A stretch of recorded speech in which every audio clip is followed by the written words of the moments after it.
Salam sejahtera untuk kita semua. Mengingat tanggal 17 Agustus, kita akan memperingati Hari Kemerdekaan Republik Indonesia yang ke-80 tahun. Nah, pada kesempatan hari ini, saya akan mengajak kita merenungkan firman Tuhan yang terdapat dalam Galatia pasal 5 ayat yang pertama. Nah, yang berbunyi demikian, supaya kita sungguh-sungguh merdeka, Kristus telah memerdekakan kita. Karena itu, berdirilah teguh dan jangan mau lagi dikenakan kuk perhambaan. Nah, untuk renungan singkat kali ini kita akan belajar dari satu tema, yaitu kemerdekaan di dalam Kristus. Kemerdekaan adalah salah satu nilai penting yang dihargai oleh umat manusia. Sejarah bangsa-bangsa di dunia dipenuhi oleh perjuangan untuk meraih kemerdekaan, bebas dari penjajahan, penindasan, dan ketidakadilan. Dalam konteks bangsa, kemerdekaan berarti bebas dari kekuasaan bangsa asing dan bebas untuk mengatur kebebasan diri sendiri. Namun, Alkitab mengajarkan bahwa ada bentuk perbudakan yang jauh lebih dalam dan serius daripada kejahatan fisik, yaitu perbudakan rohani. Perbudakan oleh dosa, rasa bersalah, dan kehidupan tanpa arah di luar Tuhan. Inilah perbudakan yang paling menyakitkan, karena menghancurkan jiwa manusia dan memisahkan manusia dari. Kabar baiknya untuk kita semua adalah bahwa Yesus Kristus telah datang ke dunia bukan hanya untuk mengajar, tetapi untuk membebaskan kita dari belenggu dosa. Melalui pengorbanannya di kayu salib, kita diberi kemerdekaan sejati. Kemerdekaan yang tidak tergantung pada situasi politik atau ekonomi, tetapi menyangkut kondisi hati dan hubungan kita dengan Allah. Dosa itu sangat memperbudak manusia. Dosa menjanjikan kesenangan, tetapi pada akhirnya membuat manusia terikat, rusak, dan hancur secara rohani. Tidak hanya itu, dosa juga membawa rasa bersalah, ketakutan, dan menjauhkan kita dari hadirat Tuhan. Tidak peduli seberapa sukses atau bebas secara lahiriah seseorang, selama ia belum bebas dari dosa, ia tetap seorang hamba dosa. Perbudakan ini tidak bisa diselesaikan dengan kekuatan atau usaha manusia sendiri. Tidak ada amal, tradisi keagamaan, atau kesalehan pribadi yang cukup kuat untuk membebaskan manusia dari kuasa dosa.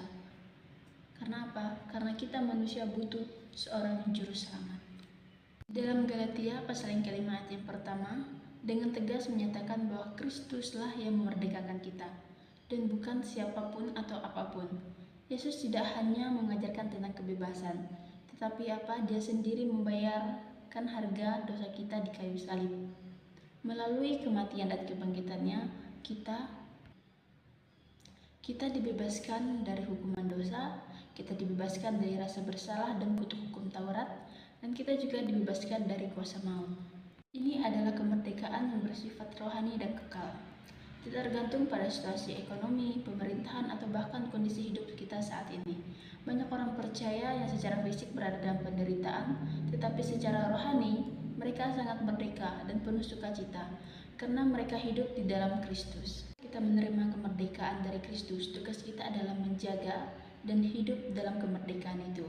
Paulus memperingatkan jemaat di Galatia agar mereka tidak kembali lagi ke perhambaan, atau yaitu pola hidup kita yang lama yang telah diperbudak oleh dosa.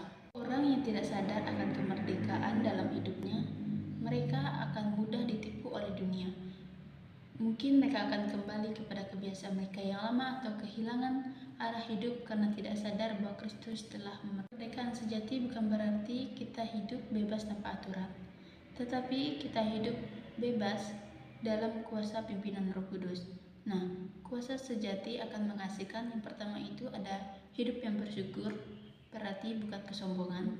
Kemudian hidup yang selalu melayani, bukan egois. Kemudian yang ketiga ada ketaatan kepada Tuhan, bukan kebebasan untuk berbuat dosa. Kemerdekaan sejati hanya dapat kita temukan di dalam Kristus. Ia membebaskan kita dari dosa, rasa bersalah, dan kutuk hukum Taurat. Namun kemerdekaan ini bukan akhir, melainkan awal dari kehidupan kita yang dipimpin oleh kuasa Roh Kudus untuk mengasihi, melayani, dan memuliakan Allah. Janganlah kita kembali ke masa lalu kita atau kehidupan kita yang lama, karena Kristus telah membayar harga yang sangat mahal untuk membebaskan kita dari segala dosa. Mari kita berdiri teguh dan jalani hidup yang memuliakan Allah Sekian renungan singkat yang dapat saya sampaikan untuk kita semua. Dan selamat memperingati Hari Kemerdekaan Republik Indonesia yang ke-80 tahun.